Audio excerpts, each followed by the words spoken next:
إن الذين آمنوا وعملوا الصالحات كانت لهم جنات الفردوس نزلا صدق الله المولانا العظيم وصدق رسوله النبي الكريم ونحن على ذلك من الشاهدين والشاكرين والحمد لله رب العالمين सूरज ने दिया अपने शुआओं को पैगाम सूरज ने दिया अपने शुआओं को पैगाम दुनिया है अजब सी जो कभी सुबह कभी शाम दुनिया है अजब सी जो कभी सुबह कभी शाम दुनिया में हो दुनिया का तलबगार नहीं हो दुनिया में हो दुनिया का तलबगार नहीं हो बाजार से गुजर हो खरीदार नहीं हो बाजार से गुजर हो खरीदार नहीं हो سبحانك لا علم لنا إلا ما علمتنا إنك أنت العليم الحكيم رب اشرح لي صدري ويسر لي أمري واحلل عقدة من لساني يفقه قولي আলহামদুলিল্লাহ আল্লাহর দরবারে শুকরিয়া আদায় করি যে আল্লাহ রাব্বুল আলামিন এই ফিতনার জবান থেকে আল্লাহ দয়া করে মায়া করে ভালোবেসে দুনিয়ার মধ্যে দামি জায়গা কোরআন ও হাদিসের মজলিস বেহেশতের বাগান এই মোবারকময় মজলিসে আপনাকে আমাকে আসা এবং বসার আল্লাহ তৌফিক দান করলেন তাই মহান মালিকের দরবারে নিয়ামতের শুকরিয়া আদায় করে নেই আলহামদুলিল্লাহ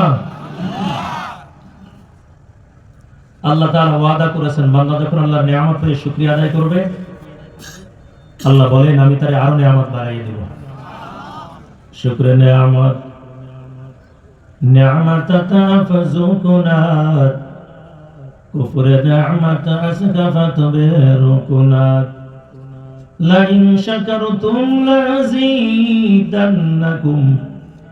ওয়া লা ইন কাফারতুম ইন্না আযাবি লাশাদীদ মাইলে মুমিন सोए मोमिन मिशावात मईले काफिर सोए काफिर मिशावात अगे ज़मान सुहबत वा अलिया बेहतर अज़ सद साल ताअत बेरिया और उम्मतेर दाल अल्लाह ताआला ওয়াদা করেছেন রে বান্দা যদি আমি আল্লাহর নিয়ামত পেয়ে শুকরিয়া আদায় করে নাও আল্লাহ বলেন আমি তোমাকে আরো বেশি নিয়ামত বাড়াইয়া দিব আর যদি নিয়ামত পাওয়ার পর যদি বেশুকর করো শুকরিয়া আদায় করে না নাও আল্লাহ বলেন আমার নিয়ামতগুলো আস্তে আস্তে করে তোমার থেকে ছিনিয়ে নিয়ে আসব শুধু তাই না পরকালে তোমার জন্য রয়েছে শক্ত শাস্তির ব্যবস্থা এই জন্য মালিকের নিয়ামত পেয়ে শুকরিয়া আদায় করো এরে মুমিন তুই কিভাবে শুকরিয়া আদায় করব আল্লাহ কত সুন্দর হাত দান করেছেন হাত দিয়ে আল্লাহর ইবাদত করুন এই হাতটা ভালো কাজের মধ্যে লাগাইব কত সুন্দর আল্লাহ চক্ষু দান করলো চক্ষুটা ভালো জিনিসগুলো চক্ষু দিয়ে দেখবো এই চক্ষু দিয়ে কোরআনটা খুলে খুলে দেখবো এই চক্ষু দিয়ে পিতা মাতার চেহারার দিকে তাকাইব এরে মুমিন আল্লাহর নবী জানাইয়া দেয় কই কোরআন পড়তে পারো না তারপর কোরআনটা খুলে আয়াতের উপর যদি আগুন গুলো টানতে থাকো আর বলবা আল্লাহ আপনি কোরআনের মধ্যে যা বলেছেন সত্যই বলেছেন, যা বলেছেন সত্যই বলেছেন। এমন করে করে আয়াতের উপর আঙুলগুলো বান্দা যদি টানতেও থাকো, ওই কোরআন তেলাওয়াত করলে যেই সওয়াব, এই পরিমাণ সওয়াব আল্লাহ বান্দার আমলনামায় দান করে দেয়। আজকে দুনিয়ার নেতার বন্ধু বানাইলাম, কোরআনকে বন্ধু বানাইতে পারলাম না। আল্লাহর নবী জানায়, মাইয়াতকে কবরের মধ্যে রাখার পর চারটা জিনিস তার বন্ধু হয়ে যায়। এক নাম্বার, মাইয়াতকে কবরের মধ্যে রাখার পর কোরআন যুবক বেশে মাথার কিনারায় দাঁড়ায়। মুনকার নাকির যখন কবরের মধ্যে সওয়াল করার জন্য হাজির হয়, মাথার কিনারা থেকে আসে, মান রব্বুকা, তোমার রবকে। এই কোরআন যুবক বেশে মাথার কিনারায় দাঁড়াইয়া বলবে, এই ব্যক্তিকে সওয়াল করতে পারবা না। মুনকার নাকির বলবে, কি তুমি কবরের মধ্যে বাধা দাও? এই কোরআন যুবক বেশে দাঁড়াইয়া বলবেন, আমি হলাম দুনিয়ার মধ্যে তার বন্ধু। দুনিয়ার মধ্যে বান্দা আমাকে বন্ধু বানাইছে, দুনিয়ার মধ্যে বান্দা আমাকে ভুলে নাই, আমি কবরের মধ্যে বান্দাকে ভুলবো না। তখন মনটা নাকি বলে, তুমি কে? আমি হলাম কালামুল্লাহ, আমি হলাম আল্লাহর কালাম। দুনিয়ার জমিনে বান্দা আমাকে বুকের মধ্যে জড়াইয়া কত মহব্বত করেছে, দুনিয়ার জমিনে বান্দা আমাকে বড় ভালোবাসতো, দুনিয়ার জমিনে আমাকে বান্দা বন্ধু বানাইলো। আমি এই কবরের মধ্যে বান্দাকে ভুলবো না, আমি কবরের মধ্যে আমি বান্দার বন্ধু হইয়া থাকবো। মুনকার নাকির চলে যাবে ডান দিকে, ডান দিকেও জায়গা দেখবে সবল যুবক, দুর্বল না যে ধাক্কা দিলে মক্কা যাবে, শক্তিশালী একজন যুবক। মুনকার নাকির আওয়াজ দিয়ে বলবে, কে তুমি? আমাকে বাধা দাও। ওই ডান পাশের সবল যুবক আওয়াজ দিয়ে বলবে, আমি হলাম তার বন্ধু। বলে, কেমন বন্ধু? আরে জানো না, দুনিয়ার বান্দা কষ্ট করে করে আল্লাহর হুকুম নামাজ আদায় করেছে, দুনিয়ার জমিনে বান্দা আমাকে ভুলে নাই। ফজরের সময় ঘুমাইয়া থাকতে যে কি মজা, কি মজা, শয়তানিয়া পাগুলো আস্তে আস্তে টিপতে থাকে, আর ভাই আরো 5 মিনিট বাকি আছে নামাজের, ঘুমা। কেমন ঘুম দেয়, একটু বার উঠে যায়, সকাল 7টা বাজে গেছে। সকালবেলা ঘুমটা কিন্তু মজার ঘুম হয়, সারা রাত ঘুম নাই, ঘুমের ট্যাবলেট খাইলো ঘুমে ধরে না, ফজরের সময় যত ঘুমে আইছে খেতে। আরে আল্লাহ বান্দা, ডান পাশের যুবক আওয়াজ দিয়ে বলবে, আমি তার বন্ধু। বলবে, কেমন বন্ধু? বলে, দুনিয়ার জমিনের মধ্যে বান্দা আমাকে বন্ধু বানাইছে, আমি হলাম নামাজ। এই বান্দা কষ্ট করে করে তারপর নামাজ আদায় করেছে, দুনিয়ার জমিনে বান্দা আমাকে ভুলে নাই, আজকে এই কবরের মধ্যে এই বান্দাকে আমি ভুলবো না। এখন চিন্তা করেন, কার বন্ধু বানাইবেন? আমরা নেতার বন্ধু বানাই, যদি মামলায় ধরি নেতা একটা ফোন দিলে মামলা থেকে খালাস। অথচ বন্ধু যদি আল্লাহকে বানাইতে, নেতার কোনো ক্ষমতা নাই। কত নেতা আজকে জেলখানার মেহমান, বর্তমানে তারা নেতাগিরি করে। যদি জুলুম করো, অপেক্ষায় থাকো, তোমার জন্য জেলখানার ভাত অপেক্ষা করতেছে, অপেক্ষায় থাকো। ক্ষমতা পাইছো আর বাহাদুরি শুরু করে দাও। যাদেরকে দেখতাম চা খাওয়ার টাকা নাই, আজকে তারা প্যান্ট শার্ট পরে টাই পরে হাটে, এমন অবস্থা লাগছিল কোটিপতি। মানুষের সম্পদ লুট করে খাওয়া, চাঁদাবাজি করে খাওয়া, চাঁদাবাজের জায়গা বাংলার জমিনে করতে হবে না। যারা ছিল থাকতে পারে না, যারা করবে তারাও থাকতে পারবে না।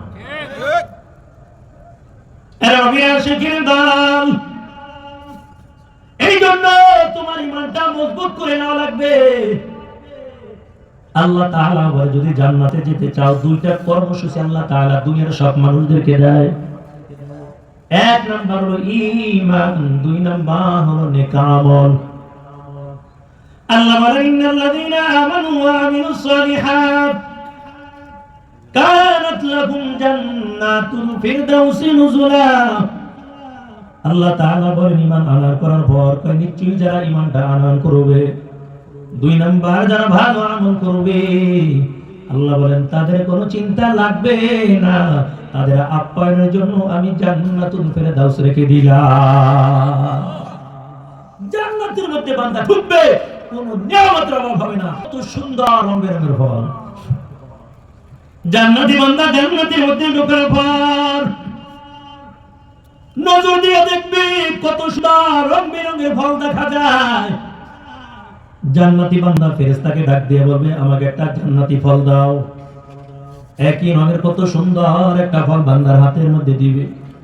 এই ফলটা খাওয়ার পর এত মজা, জান্নাতি বান্দা আবার আওয়াজ দিয়ে বলবে আমাকে আরেকটা ফল দাও। ওই একই রঙের একই রকম আরেকটা ফল বান্দার হাতের মধ্যে দিয়ে দিবে। জান্নাতি বান্দা আওয়াজ দিয়ে বলবে এই ফলটা তো মাত্র খাইলাম, আবার কেন এই ফলটা আমাকে দিছো? কারণ কত সুন্দর রং বেরঙের ফল দেখা যায়, আমাকে অন্য রঙের আরেকটা ফল দিতা।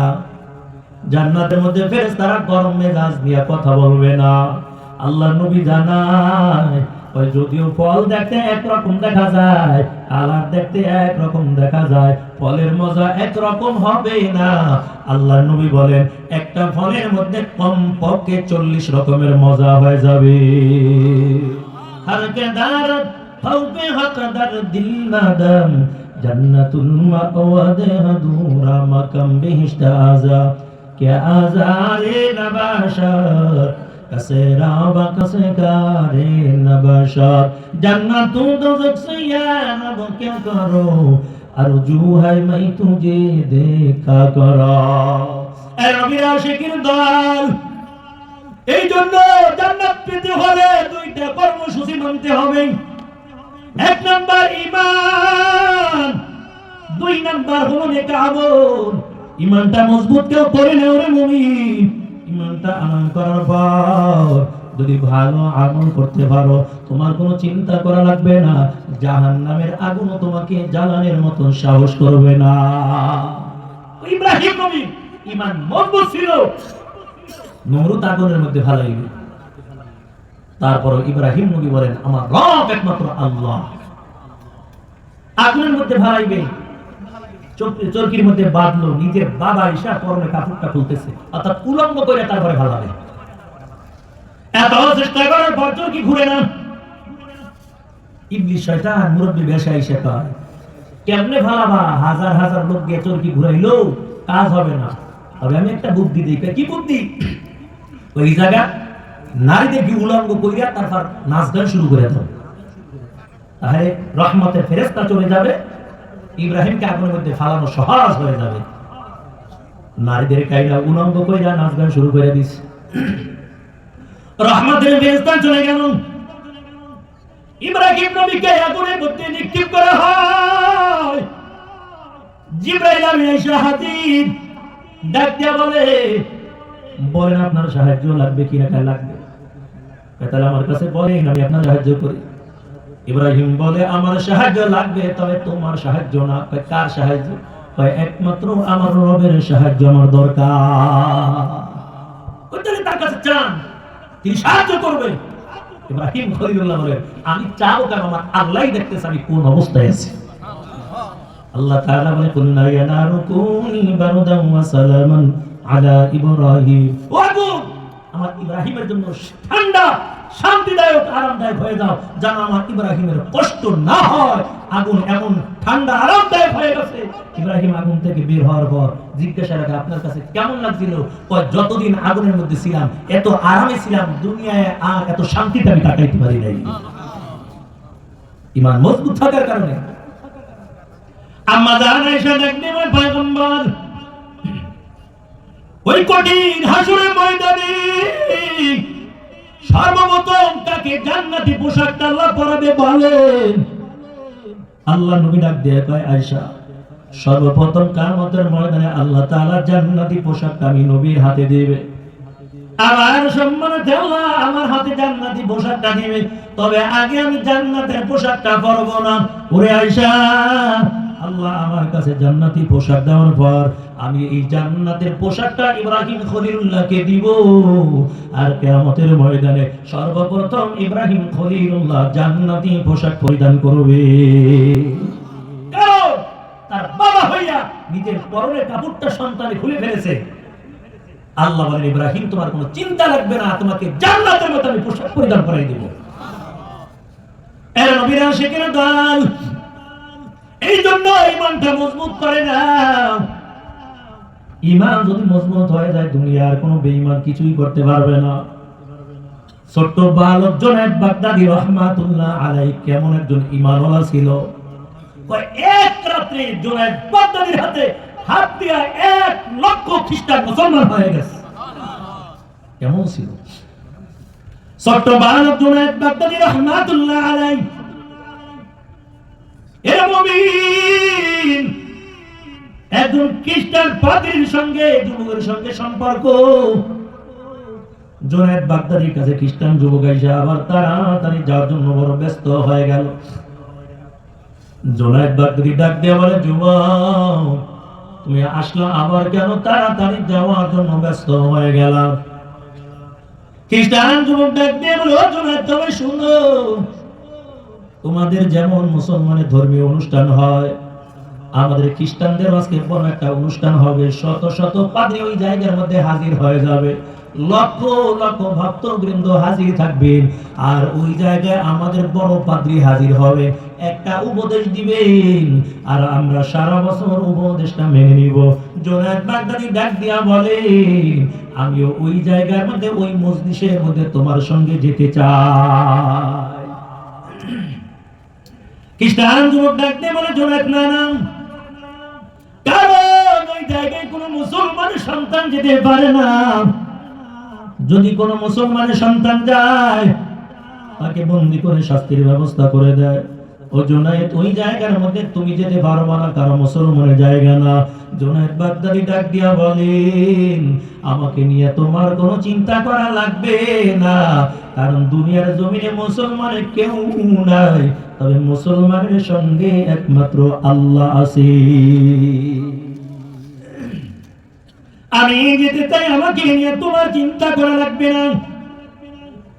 ছোট্ট বালক জুনায়েদ বাগদাদী ওই মজলিসের মধ্যে হাজির হয়ে গেল। বড় একটা সিংহাসন বানায়, হাজার হাজার পাদ্রীগণ ওই জায়গায় হাজির, লক্ষ লক্ষ ভক্তবৃন্দ ওই জায়গার মধ্যে হাজির। খ্রিস্টান পাদ্রী দামি সিংহাসনের মধ্যে বসার পর কেমন জানি তার সিংহাসন হঠাৎ করে কাঁপা শুরু করে দিছে। জবান দিয়ে কথা বলবে, কথা বের হয় না, জিহ্বা নাড়ায়, ঠোঁট নাড়ায়, কিন্তু কথা বের হয় না। লোকেরা বলে, কেন আপনি কথা বলেন না? আপনি উপদেশ দিবেন, আপনার উপদেশ শোনার জন্য আমরা হাজির। কেমন করে উপদেশ দিব? এই মজলিসের মধ্যে একজন মুসলমানের সন্তান আছে, এই জন্য আমিও কথা বলতে চাই, কিন্তু কথা বের হয় না। আমার সিংহাসন কাঁপতেছে একজন মুসলমানের সন্তান থাকার কারণে। এর নবী সেখানে দল সুরদানি নিজের গরম ডাক দিয়ে বলে, কই মুসলমানের সন্তান, একটু দেখাইয়া দেন, আমরা তাকে বন্দী করব, শাস্তির ব্যবস্থা করব। খ্রিস্টান পাদ্রী ডাক দিয়া বলে, না না, বন্দী করার দরকার নাই, শাস্তি দেওয়ার দরকার নাই, এটা সাধারণ কোন মুসলমান না, তবে আমার মনে হয় এটা খাঁটি একজন জান্নাতি বান্দা হবে। তবে এটাকে আমার কাছে হাজির করে দাও। ওই ছোট্ট বালককে যখন কাছে ডাকা হয়, খ্রিস্টান পাদ্রী ডাক দিয়া বলে, ও মুসলমানের সন্তান, বলো এই মজলিসের মধ্যে তুমি কেন হাজির হয়ে গেলা? কারণ এটা তো কোনো মুসলমানের মজলিস না, এটা তো খ্রিস্টানদের মজলিস, কেন তুমি এই জায়গায় হাজির হয়েছো? ছোট্ট বালক জুনায়েদ বাগদাদী ডাক দিয়া বলে, তবে শুনেন, আপনারা যে ধর্ম পালন করতেছেন, এটা কোনো আল্লাহর মনোনীত কোনো ধর্ম না। আল্লাহর কাছে একমাত্র মনোনীত ধর্ম হলো ইসলাম। ইন্নাদ্দীনা ইনদাল্লাহিল ইসলাম। আপনারাও যদি ইসলামের পথে চলেন, তাহলে দুনিয়াও শান্তি, পরকালও মুক্তি পেয়ে যাবেন।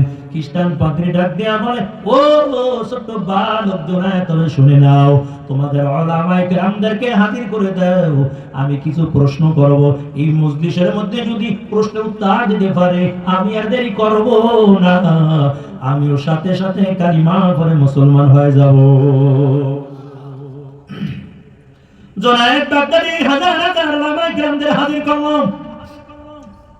এক পাশে হাজার হাজার উলামায়ে কেরাম, আর এক পাশে লক্ষ লক্ষ খ্রিস্টান শ্রোতার দল। খ্রিস্টান পাদ্রী দামি সিংহাসনের মধ্যে বসে গেল। ডাক দিয়া বলে, মুসলমান উলামায়ে কেরাম শোনো, আমি কিছু প্রশ্ন করব, যদি উত্তর দিতে পারো দেরি করব না, কালিমা পড়ে মুসলমান হয়ে যাব। আর যদি উত্তর দিতে না পারো আমি তোমাদের বন্দী করে শাস্তির ব্যবস্থা করব। সকল উলামায়ে কেরাম রাজি হয়ে গেল। কারণ উলামায়ে কেরাম ভালো করে জানে উলামায়ে কেরামের দুনিয়ার জমিনের মধ্যে আপন কেউ নাই, তবে উলামায়ে কেরাম মুসলমানের সঙ্গে একমাত্র আল্লাহই আছে। সবাই রাজি। খ্রিস্টান পাদ্রী দামি সিংহাসনের মধ্যে বসার পর ডাক দিয়া বলে, মুসলমান উলামায়ে কেরাম শোনো, আমার এক নাম্বার প্রশ্ন বলো, আল্লাহ এখন কি করে? দুই নাম্বার প্রশ্ন বলো, আল্লাহ কোন দিকে তাকানো আছে? তিন নম্বরে বলো, কোন জায়গায় সূর্যের আলোটা একবার পড়েছিল আর কিয়ামতের আগে ওই জায়গায় সূর্যের আলোটা পড়বে না? চার নম্বরে বলো, কোন কবর জিন্দা ছিল, কবরের বাসিন্দাও ছিল জিন্দা, আবার জিন্দা কবরটা চলাফেরা করেছে। এমন করে করে একটার দুইটা না, এমন করে করে পড়ায় 60টা প্রশ্ন করেছে। এরে আল্লাহর বান্দা, সকল উলামায়ে কেরাম মাথাটা নিচু দিয়া দিলটা আল্লাহর সঙ্গে লাগাইয়া আল্লাহকে ডাক দিয়া বলে, দরমানি যুগে যুগে মুসলমানের বিজয়ের মালাটা পরাইছো, আল্লাহ আজকেও তুমি মুসলমানের বিজয়ের মালাটা পরাও, বেঈমানের সামনে মুসলমানের বেইজ্জতি করিও না। এমন করে করে দিলটা লাগাইয়া যখন দোয়া করা শুরু করলো, হঠাৎ করে ছোট্ট বালক জুনায়েদ বাগদাদী দাঁড়াইয়া বলে, ও মুসলমান উলামায়ে কেরাম শোনাও, তোমাদের চিন্তা করা লাগবে না, এই খ্রিস্টান পাদ্রীর প্রশ্নের উত্তর দেওয়ার জন্য আমি মুসলমানের সন্তান জুনায়েদ বাগদাদী একাই যথেষ্ট। সবাই অবাক, এই ছোট্ট বালক কেমন করে বলবে? এর নবীর আশিকিন দল আস্তে আস্তে করে খ্রিস্টান পাদ্রীর কাছে হাজির হয়ে গেল। ডাক দিয়া বলে, ও খ্রিস্টান পাদ্রী, আপনি প্রশ্ন করেছেন 4টা, আমি প্রশ্নের উত্তর দিব। তারপরে 61টা অথবা 62টা অথবা কোন রাতে 60টা প্রশ্ন করেছেন, উত্তর দিব। তবে তার আগে আমি জানতে চাই, যে প্রশ্ন করে সে বড় না যে উত্তর দেয় সে বড়? খ্রিস্টান পাদ্রী কয়, যে প্রশ্নের উত্তর দেয় সেই তো বড়। তাহলে আপনি সিংহাসন থেকে নেমে যান, আমি সিংহাসনের মধ্যে বসে আপনার প্রশ্নের উত্তর দিয়ে দেব। খ্রিস্টান পাদ্রী সিংহাসন থেকে নিচে নেমে গেল। ওই ছোট্ট বালক জুনায়েদ বাগদাদী খ্রিস্টান পাদ্রীর সিংহাসনের মধ্যে বসার পর ডাক দেয়া বলে, ও খ্রিস্টান সুলতান, তোমাদের এক নাম্বার প্রশ্ন ছিল আল্লাহ এখন কি করে? আমার আল্লাহ এখন এই কাজটাই করেছে। তোমার মতো খ্রিস্টান পাদ্রীকে দামি সিংহাসন থেকে নিচে নামাইয়া আমার মতো মুসলমান ছোট বালক সন্তানকে আল্লাহ এই মুহূর্তে দামি সিংহাসনের মধ্যে বসিয়ে দিয়েছে।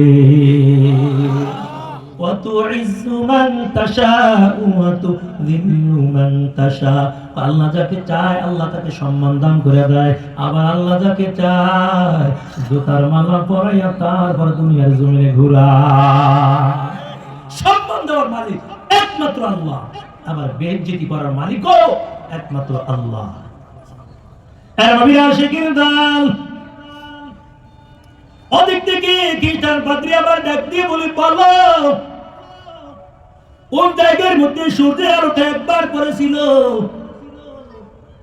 আর কিয়ামতের আগে ওই জায়গার মধ্যে সূর্যের আলো পড়বে না? ছোট বালক জুনায়েদ বাগদাদী ডাক দিয়ে বলে, তবে শুনেন, ওই ফিরাউন যখন মুসা নবীকে মারার জন্য যখন চেষ্টা করলো, ফিরাউন তার পুত্রের লোকদেরকে নিয়ে মুসা নবীকে মারার জন্য সামনের দিকে চলতেছে। মুসা পয়গম্বর তার লোকদেরকে নিয়ে সামনে চলতে চলতে একটা সাগরের কিনারায় চলে গেল। সামনে সাগর, পিছনে ফিরাউনের সৈন্যবাহিনী। মুসা নবীর লোকেরা ডাক দেয়, ও পয়গম্বর, সামনে সাগর দেখা যায়, নদী দেখা যায়, পিছনে ফেরাউনের সৈন্যবাহিনী। আমগো কি মারার জন্য এই জায়গায় আনছেন? কই জমি এখন আর তো জায়গা নাই, আমগো মারার জন্য আনছেন। মুসা নবী ডাক দিয়ে বলে, কোনো চিন্তা করিও না, কারণ আমরা এই জায়গার মধ্যে একা না, আমাদের সঙ্গে একমাত্র আল্লাহ আছে। কোনো চিন্তা নাই, আমাদের সাথে আমাদের আল্লাহ আছে। মুসা পয়গম্বর নদীর কিনারে দাঁড়ানো, ওই ফিরআউন শূন্য বাহিনী নিয়ে পথ চলতেছে। মুসা নবী আল্লাহকে ডাক দিয়ে বলে, আল্লাহ, পিছনে সৈন্যবাহিনীর, সামনে নদী, কই যাবে একটু বলে দেন। আল্লাহ ডাক দিয়ে বলে, পয়গম্বর মুসা, আপনার হাতের মধ্যে কি আছে? কয় লাঠি। ওই লাঠি দিয়ে আপনি সাগরের পানির মধ্যে আঘাত করে দেন। মুসা নবী যখন লাঠি দিয়ে সাগরের পানির মধ্যে আঘাত করে দেয়, একটার দুইটা না, দুই পাশের পানি দুই দিকে ভাগ হইয়া 11টা রাস্তা হয়ে গেছে। কাদের কুদরত দারি বারকামাল আনতা রব্বি আনতা হাসবি জুল জালাল, তুই কাদের জলিলুল্লাহ জাহাদা, বহরহালে তুই মেরা নিগাদা। কই মুসা নবী যখন লাঠি দিয়ে আঘাত করছে, দুই পাশের পানি ভাগ হইয়া মাঝখান দিয়ে রাস্তা হয়ে গেছে। ওই জায়গায় সূর্যের আলোটা একবার পড়েছিল, আর কিয়ামতের আগে পানিও ভাগ হবে না, আর ওই জায়গায় সূর্যের আলো আর পড়বে না। এরা নবীর উম্মতের দল। মুসা নবীর বিশ্বাস ছিল আমাদের সঙ্গে আল্লাহ আছে। নবীজি আবু বকরকে নিয়ে যখন হেরা জাবালে সুরের মধ্যে ছিল, কাফেররা মারার জন্য চলে গেছে, আবু বকরের রানের মধ্যে আল্লাহ রাসূল মাথা দিয়ে ঘুমায়। আবু বকর দুইটা চক্ষু দিয়া মন ভরে ভরে নবীকে দেখতেছে, মন ভরে ভরে দেখতেছে। আবু বকর বলে, রাসূল আসলাম, ওই যে কাফেররা মারার জন্য চেষ্টা করতেছে, একটু তাকাইলেই আমাদের দিকে বলবে। আল্লাহ রাসূল বলেন, আবু বকর চিন্তা করিও না, আমরা এই জায়গায় দুইজন না, আমাদের সঙ্গে আল্লাহ আছে। এই জন্য এক রাতের নেকি আবু বকরের আমল আল্লাহ এমন বেশি নেকি দিয়েছেন, নেকের পাল্লা তো ভারী করে দিয়েছেন। তামাম দুনিয়ার মানুষের নেকগুলো যদি এক পাল্লা রাখা হয়, আবু বকরের ওই হিজরতে রাসূলের জাবালে সুরের মধ্যে রানের মধ্যে মাথা দিয়ে যে ঘুমাইছে, ওই এক রাতের নেকির পাল্লা আবু বকরের ফ্রি হয়ে যাবে। আম্মা জান আয়েশাকে নিয়ে আল্লাহর পয়গম্বর পূর্ণিমার চাঁদের মধ্যে আনন্দ করতেছে। আল্লাহ রাসূল ডাক দেখায়, আয়েশা তাকাইয়া দেখো, আসমানের মধ্যে কত সুন্দর তারকা দেখা যায়, কোটি কোটি তারকাগুলো দেখা যায়। আয়েশা ডাক দিয়া বলে, পয়গম্বর, এই আসমানের তারকা বরাবর নেকি কারো আছে কিনা একটু বলে দেন। আল্লাহর নবী ডাক দিয়ে বলে, আয়েশা তুমি শুনো,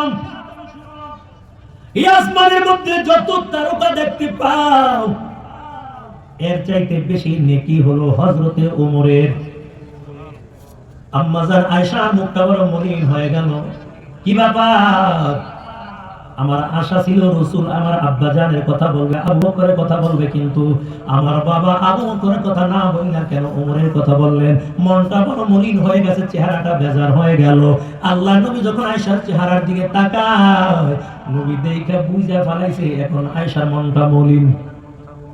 আল্লাহর নবী ডাক দিয়ে বলে, আয়েশা তোমার মন খারাপ করার কিছুই নাই, আমি বুঝতে পারলাম তোমার আব্বার কথা বলি নাই, এই জন্য তোমার মনটা বেজার। আয়েশা তবে শোনো, আবু বকরের নেকের পাল্লা কেমন ভারী হয়ে যাবে। ওই তামাম দুনিয়ার মানুষের নেকগুলো যদি এক পাল্লায় রাখা হয়, আর আবু বকরের নেকগুলো যদি আরেক পাল্লা রাখা হয়, ওই হিজরতের এক রাতের নেকের পাল্লা আবু বকরের বেশি ভারী হয়ে যাবে।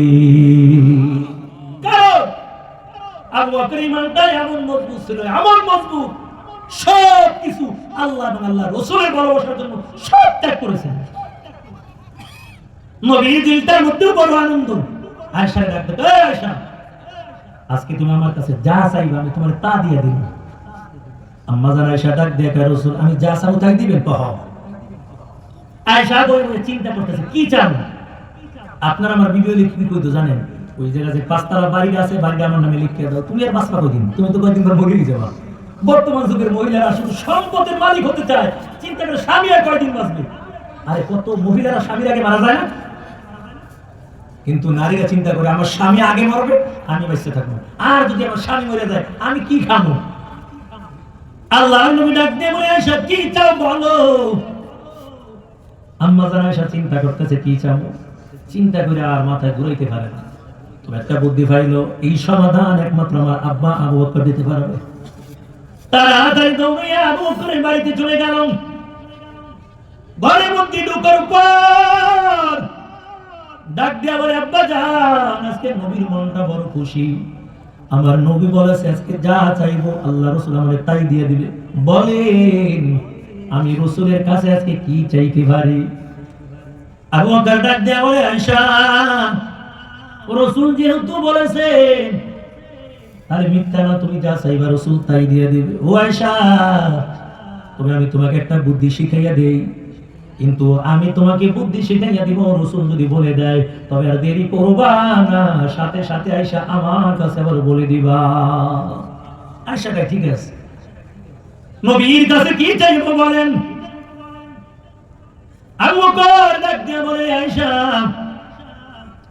আল্লাহ রাসূলের কাছে চাও।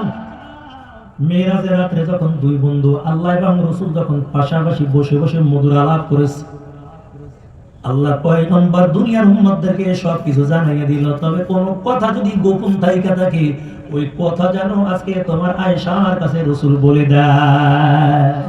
এমন হতে পারে না বন্ধু দুইজনে মিলে মধুর মধুর আলাপ হইছে, এই পয়গম্বর এই কথাটা গোপন, এটা শুধু আপনারে জানাইলাম, রাসূল তো সব বলছে। এমন কোন গোপন কথা যদি আল্লাহ বইলা থাকে তার হাবিবকে ওই কথা যেন আজকে তোমার কাছে রাসূল বলে।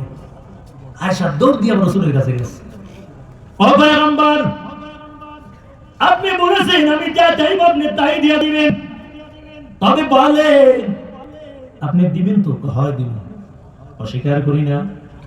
আয়েশা ডাক দিয়ে বলে, পয়গম্বর তবে বলেন মেরাজে যাইয়া আল্লাহর সঙ্গে যখন মধুর মধুর আলাপ করেছেন, বলেন আল্লাহ এমন পার্সোনাল কোন ব্যাপারে আপনার সঙ্গে আলাপ করছে কিনা যে এই কথাটা করে আপনি দুনিয়ার মানুষদেরকে বলেন নাই? এমন যদি গোপন কোন কথা থাইকা থাকে ওই কথাটা আজকে আমি আয়েশার কাছে আপনি বলে দেন। নবীজি মুস্কি হাসি দিয়া কয়, এই কাম এই বুদ্ধি একমাত্র আবু বকর ছাড়া আর কেউ দেয় না, এই কাম একমাত্র আবু বকর। আয়েশা ডাক দিয়ে বলে, হ্যাঁ আমার আব্বা আবু বকর আমাকে বুদ্ধি শিখাইয়া দিয়েছে। কারণ আবু বকরের দিলের মধ্যে তো কোনো দুনিয়ার মায়া ছিল না, দুনিয়ার মায়া ছিল না। দুনিয়ার সম্পদ কিন্তু কম ছিল না, সব মালগুলো আল্লাহ রাস্তায় দান করার পর আবু বকর একটা সালার চটকাই দিয়ে বইয়া রইছে। জিবরাইল আমিন সালার একটা চটকাই দিয়ে রাসূলের কাছে হাজির। ডাক দিয়ে বলে, পয়গম্বর আল্লাহ তাআলা আপনার আবু বকরকে আল্লাহর পক্ষ হইতে সালাম জানাইছে। নবীজি দিলের মধ্যে বড় আনন্দ। ও জিবরাইল, তাই পোশাক পরছো কেন? এমন পোশাক তো কোনোদিন পরতে দেখি না। আপনার আবু বকরের দিকে তাকান, আবু বকর যে পোশাক আজকে পরেছে আল্লাহ তো খুশি হয়ে গেছে। শুধু আমি জিবরাইল পরে নাই, আসমানে ফেরেশতারা আজকে পোশাক পরিধান করেছে। কারণ সব মালগুলো আল্লাহ রাস্তায় দান করে দিয়েছে। রাসূল চাদর বিছাই দিয়েছে, দাও কে কি দিবা দাও, যুদ্ধের ময়দানে মাল লাগবে। সাহাবায়ে কেরাম দিতেছে, ওমর দিতেছে, ওসমান দিতেছে। ওমর কাছে আবু বকর চাইতে আমার নেকি ভালো ভারী হয়ে যাবে। ওসমান কয় আবু বকর চাইতে আমার নেকি ভালো আজকে ভারী হবে, আমি বেশি দিব তো বেশি সওয়াব পাবো। আল্লাহ নবী ডাক দিয়ে, ওমর কি আনসার কি রাখি আসছো? হুজুর অর্ধেক আনছি অর্ধেক রাখি আসছো। ওই যে বিশাল মালের থুপ দেখা যায়। এ ওসমান কি আনছো? হুজুর 3 ভাগের 1 ভাগ আনছি, 2 ভাগ রাখি আসছি।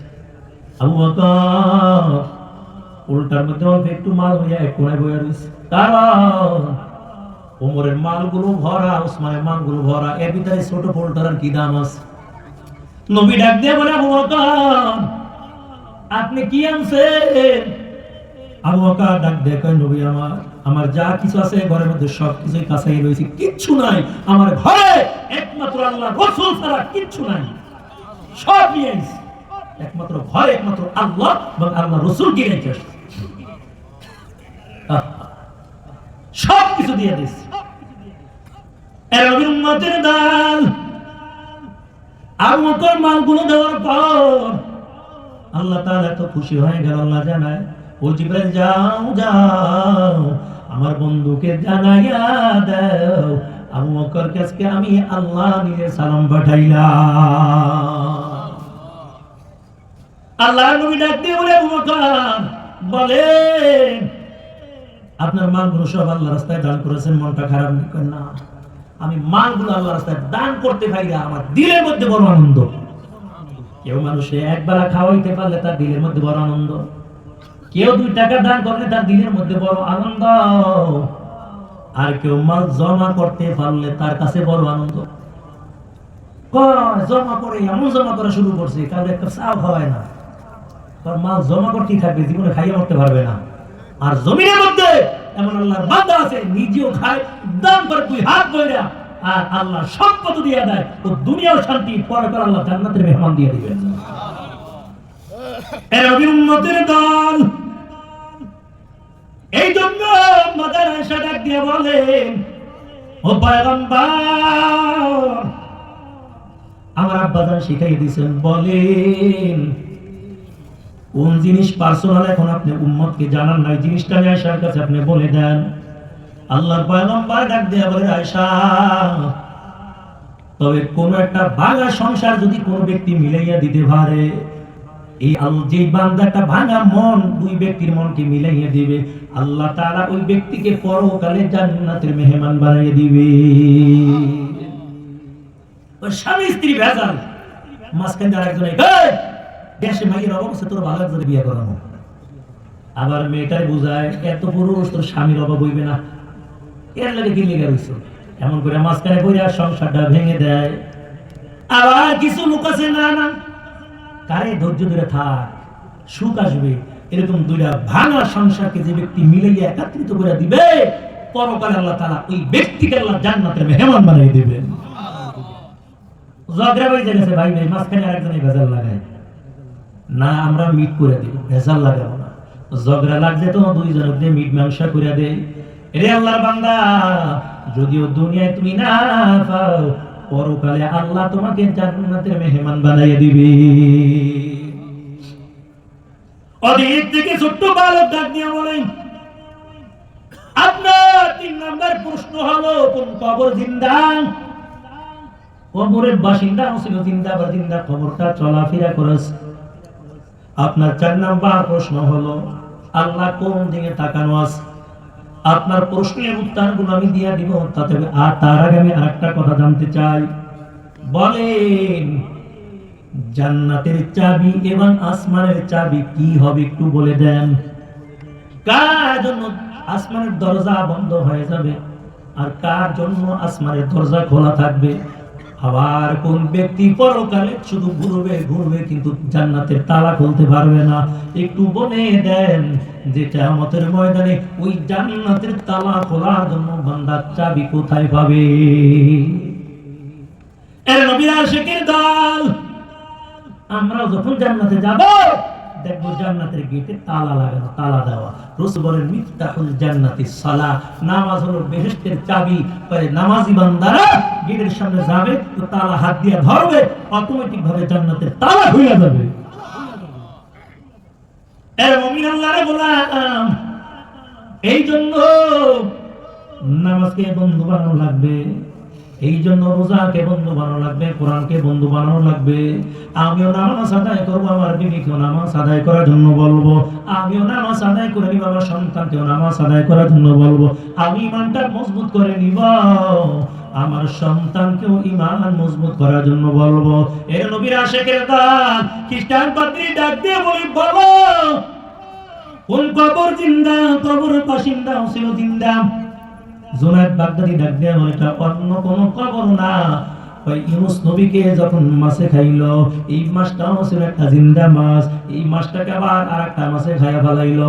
ওই মাছের পেটে যাওয়ার পর তারপর ইউনূস নবী আল্লাহকে ভুলে নাই, ওখানে যাই আমার আল্লাহকে স্মরণ করতেছে, লা ইলাহা ইল্লা ইন্নী কুনতু মিনাজ লা ইলাহা ইল্লা আনতা সুবহানাকা ইন্নী কুনতু মিনাজ জালিমিন। ওই জায়গায় যাইয়া মালিককে স্মরণ করলো, আল্লাহ মাছকে বললো আমার ইউনূসকে হজম করতে পারবা না। ওই মাছের পেটে ইউনূস নবীও ছিল জিন্দা, ওই মাছটাও ছিল জিন্দা, জিন্দা মাছটা আমার চলাফেরা করেছে। হে মুমিন, আল্লাহর উপর বিশ্বাস থাকার কারণে মাছ তাকে হজম করতে পারে নাই, মাছের পেটে গেছে কিন্তু মাছ হজম করার সুযোগ পায় নাই, সাহস পায় নাই। যাদের ঈমান মজবুত থাকে জাহান্নামের আগুনও তাদের স্পর্শ করতে পারবে না। যাদের ঈমান মজবুত থাকবে দুনিয়ায় কোনো ভয় লাগবে না, কারণ আল্লাহই তাদের জন্য যথেষ্ট। এই জন্য নিজে নামাজ পড়বো, আর একজনকে নামাজের জন্য বলবো, নিজের দান করবো আর একজনকে দান করার জন্য বলবো, অথচ নিজে তো করি না, আর একজনকে তুলে দিস না। উসমান রাদিয়াল্লাহু তাআলা আনহুর দরবারে এক ভিক্ষুক আইছে। ভিক্ষুক এসে বলে, ওসমান আমার কিছু দাও। ওসমান তুলা রৌদ্র দিয়ে আবার কাপড় দিয়ে ঢেকে রাখছিল। তো ওসমানের কাছে ভিক্ষা চাইছে, ওসমান কয় ভিক্ষা করো। অনেকক্ষণ অপেক্ষা করার পর ভিক্ষুকের মেজাজ গরম হয়ে গেছে। কি ব্যাপার, এতক্ষণ দাঁড়াই রইলাম, আমার তো কিচ্ছু দিল না, দাঁড়াই খালি রইলাম, কোন সময় দেয় তারও কোনো ঠিক নাই। কিছুক্ষণ অপেক্ষা করার পর দূরের থেকে দেখি বড় একটা উটের পাল আসতেছে, মাল বোঝাই করে। একটা দুইটা না, 70টা মাল ভর্তি উট আস্তে আস্তে করে ওসমানের দিকে আইতেছে। এই সবগুলো মালগুলো ওসমান রাদিয়াল্লাহু তাআলা আনহু ছিল। মাল ভর্তি উটগুলো যখন হাজির, ওসমান ডাক দিয়ে বলে, যুবক বলো তোমার কোন উটটা মনে চায়, মাল সহ তুমি উটটা নিয়ে যাও। ভিক্ষুক কয় মনে মনে, কেমন লাগে ইয়ার কি করতে আসছে, একটা উটের মধ্যে কত টাকার মাল, বহু টাকার মাল ভর্তি একটা উটের মধ্যে। আর ওসমান আমাকে বলে, যা মনে চায়, যে উটটা মনে চায় উটটা তুমি নিয়ে যাও। ওসমান কি আমার সঙ্গে ইয়ার কি করতে আসে নাকি?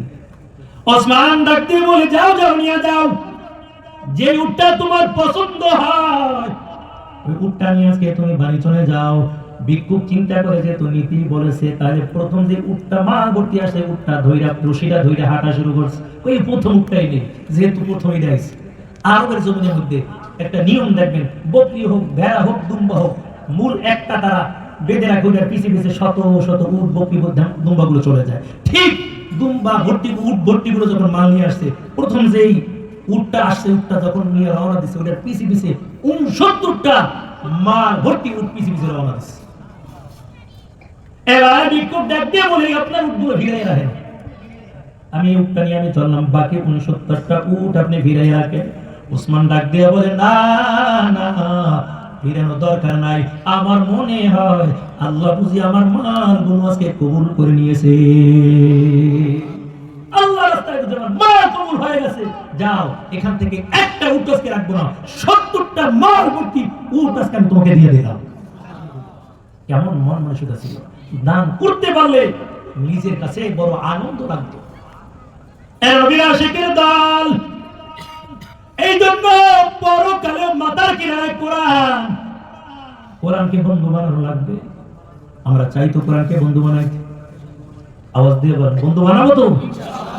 কোরআনকে বন্ধু বানাবো। কারা কারা চাই? দুটো হাত আল্লাহকে দেখাই। আল্লাহ তুমি কবুল করে বলেন আমিন। এই কোরআনের ব্যাপারে ওয়াজ আমার করা লাগবে না, আপনাদের ভালোই জানা আছে। কোরআনকে বন্ধু বানাইব। তবে আমি কোরআন পড়তে পারি না, আমার সন্তানকেও কোরআন শিখাইলাম না, বিবিকেও শিখাইলাম না।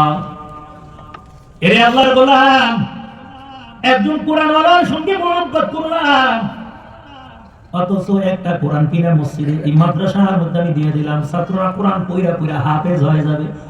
পরকালে হাফেজ যখন জান্নাতের মধ্যে যাবে, আপনাকে রেখে যাবে না, আপনাকে নিয়ে এই কোরআনের হাফেজ জান্নাতের মধ্যে চলে যাবে।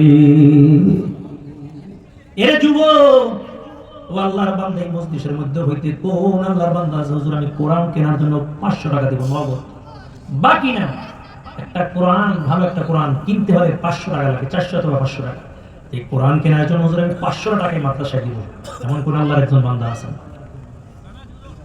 মাশাআল্লাহ, দেখছেন আসলে এরা কোরআনকে ভালোবাসে। আল্লাহ তুমি কবুল করে বলেন আমিন। আপনাদের জন্য একটা ইনটেক দোয়া করব। এই ছাত্ররা, মাশাআল্লাহ, এই ছাত্ররা নাম হয়েছে নগদ এই কোরআনের মহব্বতে 30 পারা কোরআনের জন্য আমি 30 জন আল্লাহর বান্দা চাই। এক জিল কোরআন কিনা দেবেন এই মাদ্রাসায় 30 পারা কোরআনের জন্য 30 জন আল্লাহর বান্দা দেখবো। আজকে রাসূলের প্রেমিকদের কাছে দেখবো, আল্লাহর কোরআনের আশিকদেরকে দেখবো, যারা কোরআনকে মহব্বত করেন। হুজুর আমি এক জিল কোরআন কেনার জন্য, এই একটা কোরআন কেনার জন্য আমি মাদ্রাসায় এই 500 টাকা দিয়ে দিলাম। আজকে পারবেন না, তার পকেটে নেই, অথবা কালকে দিয়ে দেবেন। আমি 30 জন বান্দা এই ছাত্রকে পাঠিয়ে দেবো আল্লাহর জন্য। ওই যে যাও তো বড় ছাত্রকে ভালো একজন আজকে ইনটেক একটা দোয়া করবো, এই 30 জন আল্লাহর বান্দা চাই। ভাই মান কি শহীদুল ইসলাম 500 টাকা আল্লাহ কবুল করে মঞ্জুর করে আল্লাহ জানে মালে বরকত দাও আল্লাহ একদিন কোরআন কেনার জন্য টাকা দিয়েছ আল্লাহ পরকালেও তুমি জান্নাতের মেহমান বানিয়ে দেবো না আমি বলেন কি আছে দুইজন কি নাম আলাউদ্দিন ভাই ইবাই আজাদুল আসাদুল আর আলাউদ্দিন ভাই দুই ভাই দিল 500 1000 টাকা আল্লাহ কবুল করে মঞ্জুর করো আল্লাহ জান্নাতের বরকত দাও কামাই রোজগার বরকত দাও দুনিয়ার জমিনে লক্ষ লক্ষ টাকার মালিক বানিয়ে দাও বলেন আমিন এই কয়জন হইলো 30 জন আর বেশি নিব না কয়জন আরে কি কয় দুইজন বেটা তিনজন স্যার তিনজন এই এক ভাই দিল 4 জনের টাকা এই জন্য বলছিলাম বড় ছাত্র নামাই দেন 30 জন আর বেশি নিব না এই কয়জন হইছে লোকের 6 জন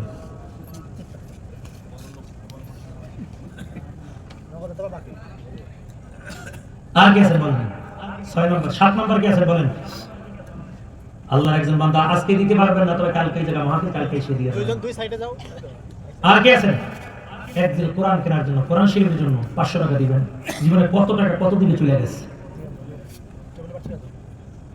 বলেন যে হুজুর আমি কোরআনের জন্য 500 টাকা 400 টাকা তো অবশ্যই 400 টাকা 400 টাকা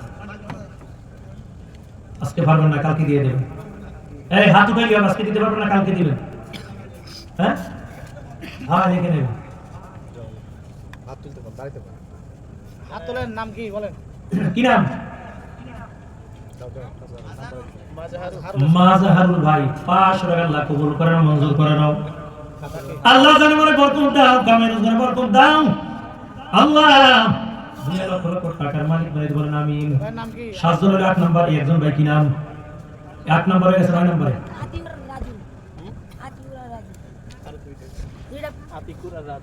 আতিকুর আর রাজু দুইজনে 500 1000 আল্লাহ কবুল করে নাও মঞ্জুর করে নাও কোরআন শাফাআত তুমি নসিব করে নাও বলেন আমিন 500 টাকা দিয়ে দাও এই আর কি আছেন 10 নম্বরে কি আছেন 9 জন আছে 10 নম্বরে কি আছেন বলেন এই ঘরটা দিয়া বাইতুল্লাহ কাবা ঘরটা দোস এই হাত দুইটা আল্লাহ দিকে বাড়াই আপনাদের জন্য দোয়া করব ইনটেক একটা দোয়া করব আজকে ইনটেক বলেন 10 নম্বরে কোন আল্লাহর বান্দা আজকে পারেন না কালকে দিয়ে দিবেন বলেন বলেন বেশি টাকা চাই নাই 500 টাকা দিবেন আজকে পারবেন না কালকে দিয়ে দিবেন মোবাইলে এমবি কিনতে গেলেও এখন 1000 টাকা লাগে কোরআনের জন্য 500 টাকা আল্লাহ ময়দান থেকে তোমার কিছু বান্দা কবুল করে বলেন আমিন সামনে আসে তো ভাই আগামীকাল 500 টাকা কিছুই না আগামীকাল দিয়ে দিবেন বলেন আর কি আছে বাকি আর একটা প্রশ্ন রয়ে গেছে উত্তর দিয়ে আমি শেষ করে দেব আপনাদের কষ্ট দিব না তবে মোনাজাত দিয়ে তারপরে যাবেন রাজি আছেন তো কারা কারা থাকবেন না দেখি তো ওই চাচা কই যায়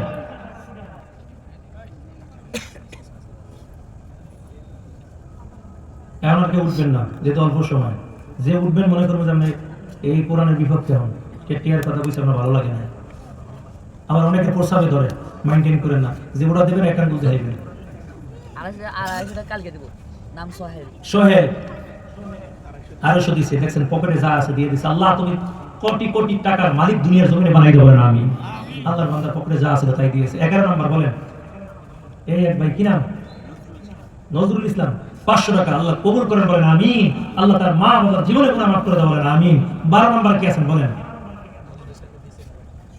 শহীদুল ভাই 500 টাকা আল্লাহ কবুল করে মঞ্জুর করে আল্লাহ জানে মালে বরকত দাও মা বাবা জীবনে গুনাহগুলো মাফ করে দেন বলেন আমিন 13 নম্বরে কে আছেন বলেন 13 নম্বর 30 জনের বেশি নিব না এই যুবক কত টাকা তো কত দিকে চলে যায় আমার কাছে দুইটাই আছে আর এক বান্দা 200 টাকা দিয়ে আল্লাহ কবুল করে নাও হাসান আলী 200 টাকা আল্লাহ কবুল করে মঞ্জুর করে আল্লাহ জানে মানে বরকত দাও দুনিয়া লক্ষ লক্ষ টাকার মালিক বানাও বলেন আমিন আল্লাহ দিয়া দান দেখে মন কাইরা নিতে কতক্ষণ আল্লাহ দিছো মাল আরো দিও কাইরা নিও না নবীজিকে নাদা কাইরা মরণ দিও না বলেন আমিন এই দোয়ার জন্য একটা দোয়া হবে কোরআনের জন্য 13 নম্বর কি আছেন 500 টাকা আগামীকাল দিয়ে দেবেন গরু গোশত না কিনা 500 টাকা দিয়ে একজন কোরআন শরীফ কিনা দিলেন এর নবীর উম্মতের দল আল্লাহর একজন বান্দা ছিল বাশার নামে বান্দা মদ খাওয়ার জন্য মদ দের আসরের দিকে চলে যায় হঠাৎ করে কোরআনের একটা আয়াত লেখা দেখতে পায় আল্লাহর বান্দা যদিও মদবির কিন্তু কোরআনের আয়াত দেখার পর চিনা ফেলাইছে কোরআনের আয়াতটা নিয়ে বাড়ি চলে গেল। বিবিকে ডাক দিয়ে বলে, বিবি দেখো আমি কি জানি রাস্তার মধ্যে বানানো পেলাম, এটা আমি নিয়ে আসলাম বাড়ির মধ্যে। বিবি নজর করে দেখতে পায় এই কাগজের মধ্যে লেখা ছিল বিসমিল্লাহির রহমানির রহিম। এই বিসমিল্লাহ টুকু কাগজের মধ্যে লেখা।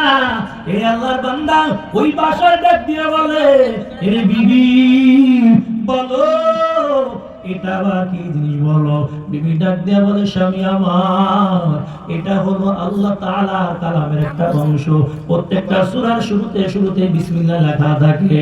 ওদিক থেকে স্বামী ডাক দিয়া বলে, বিবি বলো আল্লাহর কোরআনের আয়াতগুলো আমি রাইখা কেমনে ঘুমাই। এর বিবি আমাদের ঘর হলো একটা ভাঙা ঘর, এই কোরআনের আয়াত আমি মাথার উপর রাইখা আমি সারা রাত দাঁড়াইয়া থাকবো। বিবি ডাক দিয়া বলে, ও স্বামী আমার আপনি অর্ধ রাত্র দাঁড়াইয়া থাকবে, আমি বাকি অর্ধেক রাত্র দাঁড়াইয়া থাকবো। এর নবীর আসে অর্ধেক রাত্র বিবি তার কোরআনটা মাথায় নিয়ে দাঁড়ায়, বাকি অর্ধেক রাত্র এবার স্বামী বাসার নামে মধুরি মাথার মধ্যে নিয়ে দাঁড়ায়। এমন করে করে রাত্রটা পার করে দিল। আল্লাহর কি কুদরত। সকালবেলা স্বামী ডাক দিয়ে বলে, বিবি আল্লাহর কালাম আবার কেমন, একটু আমার মনে চায় একটু কালামটা খুইলা দেখবো। বিবি ডাক দিয়ে বলে, স্বামী আমার জলদি করে বাজারে চলে যাও, ওই বাজারের মধ্যে আল্লাহর কালাম কিনতে পাওয়া যায়। আল্লাহর বান্দা বাজারের মধ্যে চলে গেল। বাজার থেকে একদিন কোরআন শরীফ কিনে যখন বাড়ির মধ্যে নিয়ে আসলো, যখন কোরআনটা খুললো, খোলার পর দেখতে পারে মালিকের কালাম এত সুন্দর। আবার পরের রাত বিবিকে ডাক দেয়া বলে, বিবি আল্লাহর কালাম তো পড়তে পারি না, তবে বিবি আমি সারা রাত্র আয়াতের উপর আঙুলগুলো টানতে থাকবো। আল্লাহর বান্দা আয়াতের উপর আঙুলগুলো টানে আর বলে, আল্লাহ তুমি যা বলেছো সত্যই বলেছো, আল্লাহ তুমি যা বলেছো সত্যই বলেছো। এমন করে করে পুরা কোরআনটা খতম করলো। বাকি অর্ধেক রাত্র বিবিও পুরা আয়াতের উপর আঙুল টানে আর বলে, আল্লাহ তুমি যা বলেছো সত্যই বলেছো, আল্লাহ তুমি যা বলেছো সত্যই বলেছো। এমন করে করে আয়াতের মধ্যে আঙুলগুলো টানে। এ আল্লাহর গোলাম সকালবেলা বিবি ডাক দিয়ে বলে, স্বামী আমার আমার মনে কেমন জানি একটা ধাক্কা লেগে গেছে। আমার মনে হয় আমি এখন এই কালামুল্লাহ না দেখে তেলাওয়াত করতে পারবো।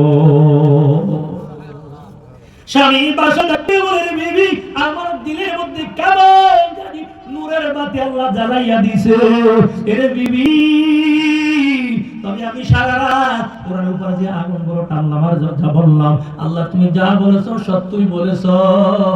এমন করে করে যে কোরআনের আয়াতের উপর আঙুল টানলাম, আমার মনে হয় এখন আমি পুরো 30 পারা কোরআনের হাফেজ হয়ে গেছি। ওই সারা রাত কোরআনকে মহব্বত করার কারণে হাতের আঙুল টানার কারণে আল্লাহ তাআলা দিনের ময়লাগুলো দূর কইরা কোরআনের নূর আল্লাহ দিনের মধ্যে জ্বালাইয়া দুজনকে পুরো 30 পারা কোরআনের হাফেজ বানাই দিয়েছে।